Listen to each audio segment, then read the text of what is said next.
Assalamualaikum warahmatullahi wabarakatuh. Alhamdulillahirrahmanirrahim. Wassalatu wassalamu ala asrafil anbiya wal mursalin Sayyidina Muhammad wa ala alihi washabihi ajmain.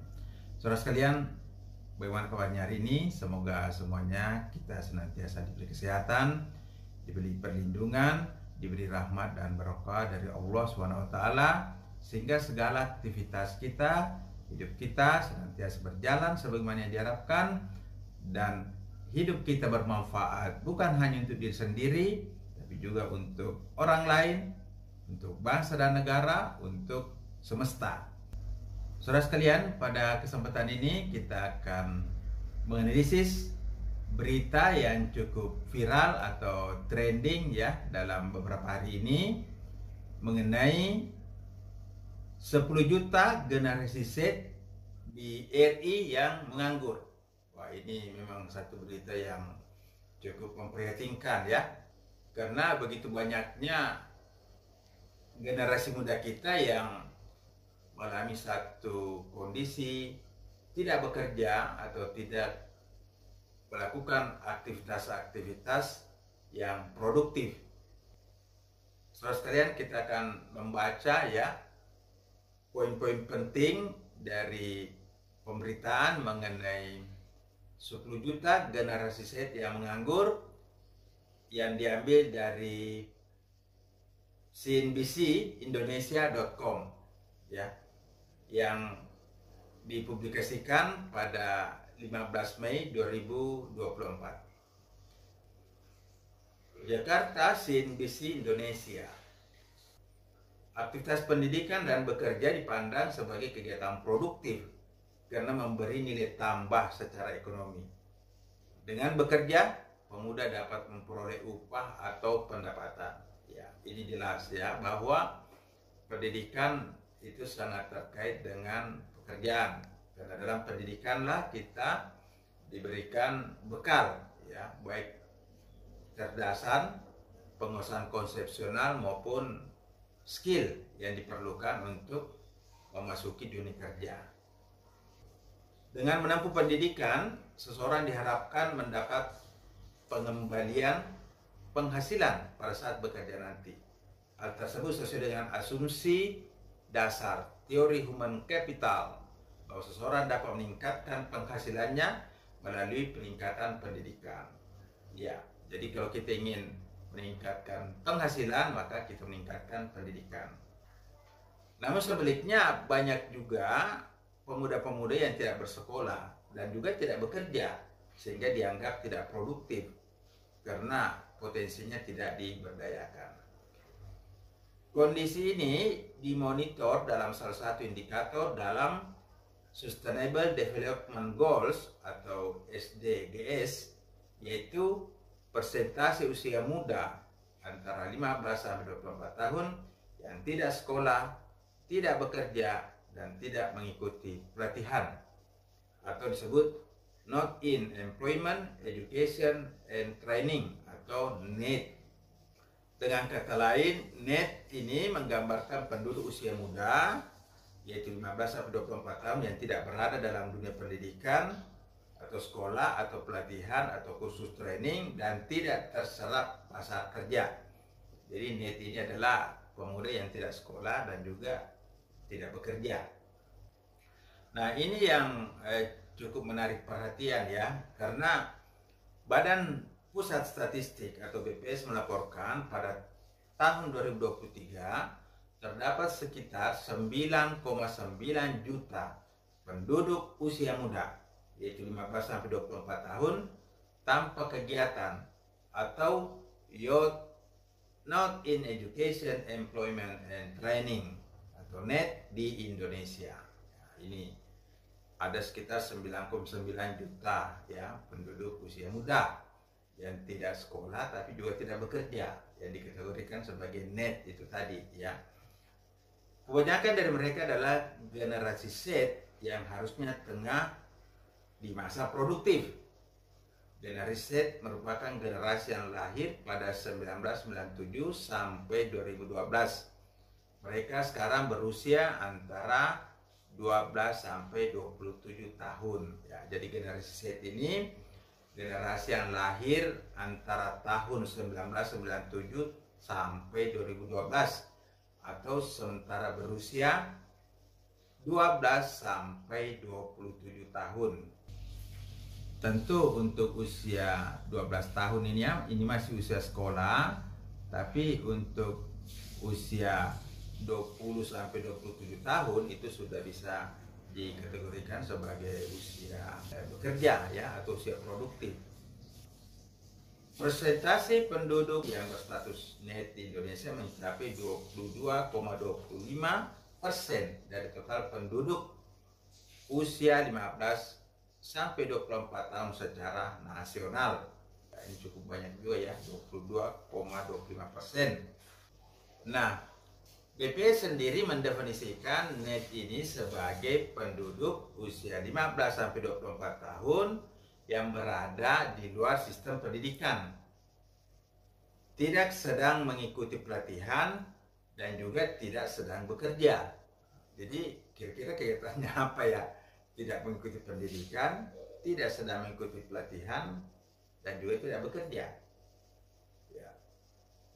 Nah, inilah yang mengindikasikan adanya tenaga kerja yang tidak terberdayakan, ya, tidak mengalami suatu pemberdayaan. Karena mereka hanya diam begitu saja, ya, tidak memiliki kegiatan produktif, tidak juga sementara belajar, tidak juga sementara mencari pelatihan-pelatihan ya untuk menghasilkan satu keterampilan. Nah, ini yang juga menarik, bahwa menurut BPS berbagai alasan yang membuat anak muda ini masuk kategori net ya, tidak mengikuti pendidikan, tidak mengikuti pelatihan, dan juga tidak bekerja ya. Ini karena mereka itu putus asa, disabilitas, kurangnya akses transportasi dan pendidikan, keterbatasan finansial, kewajiban rumah tangga, dan sebagainya. Ini ada masalah mental, masalah kognitif, ada masalah finansial, ya, ada masalah lingkungan keluarga. Bagaimana kita memahami generasi Z ini ya dari berbagai tinjauan ya, multidimensi. Tentu untuk mengatasi masalah net ini pada generasi Z itu juga kita nanti harus memikirkan satu pendekatan multidimensi. Nah, dari total generasi Z yang mengalami kondisi net ini tadi ya, pada tahun 2023 ada sekitar 5,73 juta orang perempuan muda ya yang tergolong net, atau proporsinya 26,54% usia 15 sampai 24 tahun. Sementara kelompok laki-laki muda yang tergolong net ada sekitar 4,17 juta orang, atau proporsinya 18,21% dari total penduduk laki-laki usia 15 sampai 24 tahun. Jadi memang jumlah perempuan muda yang tidak sekolah, tidak mengikuti pelatihan, dan tidak bekerja ini lebih banyak ya. Nah, mengapa perempuan-perempuan muda ini banyak yang mengalami kondisi net ya? Di kalangan perempuan ini memang BPS menilai ada indikasi keterlibatan perempuan itu banyak di urusan domestik ya, urusan rumah tangga, urusan keluarga seperti memasak, mencuci, membersihkan rumah, dan sebagainya. Nah, tentu ini masih harus kita cermati lagi ya, apakah betul urusan domestik ini menghambat perempuan untuk sekolah, untuk ikut pelatihan dan bekerja ya. Namun itulah yang harus kita perhatikan dan atasi jika memang itu ada indikasi ya, atau ada permasalahan dalam sektor domestik itu. Nah, selanjutnya pada tahun 2023 penduduk usia muda tanpa kegiatan atau net ini di Indonesia lebih banyak yang berada di pedesaan dengan proporsi 24,79%, sedangkan di perkotaan 20,40%. Nah, ini juga perlu kita analisa bagaimana kondisi di pedesaan itu bisa kita tingkatkan. Misalnya lahan-lahan yang bisa dikelola, lahan-lahan pertanian, perkebunan, peternakan. Di situ juga di pedesaan bisa kita kembangkan misalnya industri-industri rakyat, industri-industri yang berbasis pada sumber daya alam yang ada di pedesaan. Nah, ini yang sebenarnya harus dipikirkan. Bagaimana pengangguran dan kurangnya pendidikan dan keterampilan pedesaan itu bisa kita atasi ya dengan memanfaatkan sumber daya yang ada di pedesaan itu. Nah, saudara sekalian, memang pemuda ini adalah harapan kita ya, harapan bangsa, dan pemuda itu usianya adalah usia sekolah dan juga usia produktif. Namun apakah mereka bisa sekolah, bisa mengikuti pendidikan ya, kemudian mereka juga bisa mendapatkan keterampilan dan juga bekerja ya, ini yang perlu kita pertemukan ya. Ini berdasarkan hasil Sakernas Agustus 2023, tingkat pengangguran terbuka pemuda ya, tercatat 13,41%. Artinya sekitar 13 dari 100 pemuda yang masuk dalam angkatan kerja tidak terserap dalam pasar kerja. Ya, ini cukup tinggi ya. Dari 100 pemuda itu ada 13 orang yang tidak terserap dalam angkatan kerja, yang disebut sebagai pengangguran terbuka ya, atau tingkat pengangguran terbuka.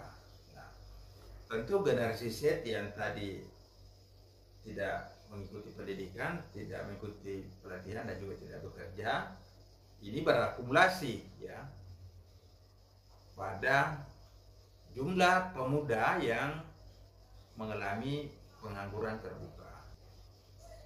Tentu belum kita hitung pengangguran tidak kentara, seolah-olah bekerja tapi sebenarnya penghasilannya mungkin kurang ya sebagaimana seharusnya. Nah, saudara sekalian, apa yang bisa kita pahami ya, kita ambil pemikiran dari berita ini bahwa usia muda itu adalah usia di mana seseorang mencari bekal pendidikan sebanyak-banyaknya, mencari keterampilan dan menggunakan segala pendidikan dan keterampilan itu untuk melakukan pekerjaan-pekerjaan yang produktif, pekerjaan-pekerjaan yang bermanfaat bagi dirinya, keluarga, bangsa dan negara maupun kepada alam semesta. Oleh karena itu, usia muda ini betul-betul harus bisa kita kelola. Ya, nah, tentu untuk mengelola generasi Z ini menjadi generasi yang sangat produktif, generasi positif, maka ini harus dipikirkan dan dilakukan oleh pemerintah, oleh sektor pendidikan, oleh masyarakat dan juga generasi Z itu sendiri. Dan juga keterlibatan sektor usaha ya, usaha, industri ya. Bagaimana kita bisa menyelesaikan pengangguran yang dihadapi oleh generasi muda kita saat ini. Demikian, semoga bermanfaat. Wassalamualaikum warahmatullahi wabarakatuh.